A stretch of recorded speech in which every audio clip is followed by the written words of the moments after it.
बहुत बड़ी विचार की बात है। लोग कहते हैं महाराज हम रोज पूजा करें लेकिन हमारे जीवन में कष्ट ही कष्ट। वो एक व्यक्ति ऐसा है कभी मंदिर नहीं जाता और वो बड़ा प्रसन्न चित्त, तो बड़े पैसा वाला है और सुखी है वो हमेशा।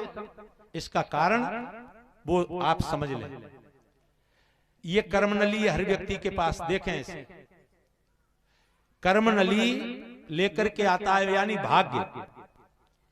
और निवेदन मैंने किया था कि 70% आपका पुण्य है और 30% आप पाप लेकर के मनुष्य बन गए, जन्म ले लिया। अब इस पृथ्वी पर आकर के तुम क्या करोगे? अच्छे काम करो, पुण्य करो, पूजा करो, तो इससे क्या बढ़ेगा? पुण्य। अच्छे काम करोगे, पूजा करोगे तो पुण्य बढ़ेगा कि नहीं बढ़ेगा? और पुण्य बढ़ेगा तो तुम्हारी इस कर्मनली में ही वो बैठेगा जाकर के, इसी में जमा होगा। तो इसमें ये तो फुल है कर्मनली। जब तुमने पुण्य कमाया तो पुण्य इसमें गया, इसमें तुम्हारा वो स्टोर हो रहा है। तो इधर से 30% तुम पाप लेकर के आए तो वो निकलेगा, क्योंकि जगह तो नली में उतनी है। पुण्य तुमने किया तो इधर पाप निकल रहा है। तो अच्छे कर्म जो करते हैं उनका पुण्य जमा हो रहा है और प्रारब्ध का जो 30% पाप लेकर के आए वो तुमको भोगना है। क्यों?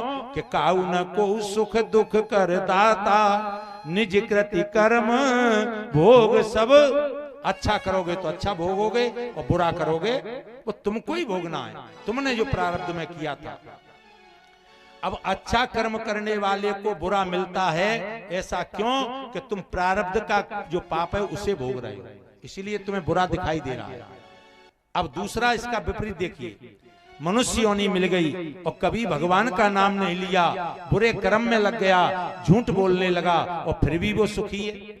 इसका कारण कि जो पृथ्वी पर आकर के बुरे कर्म करता है तो क्या इकट्ठा होगा? पाप। बुरे कर्म से क्या इकट्ठा होता है? पाप। और पाप इकट्ठा होगा तो पाप इधर भरे हुए हैं 30%, तो 10% तुमने पाप और कमा लिया। तो 10% पाप कमाया तो पाप इधर से इसमें जाएगा, पाप इसमें गया तो इसमें जमा हो गया। इधर क्या था? पुण्य। तो पुण्य निकलेगा, जगह तो नली में उतनी है। जब इधर पुण्य निकला तो बुरे कर्म कर रहा है, लेकिन इसके प्रारब्ध का 70% पाप पुण्य लेकर के आया है, वो इसे भोग रहा है। क्यों? कि काऊ न को सुख दुख कर दाता, निज कृति कर्म भोग सब।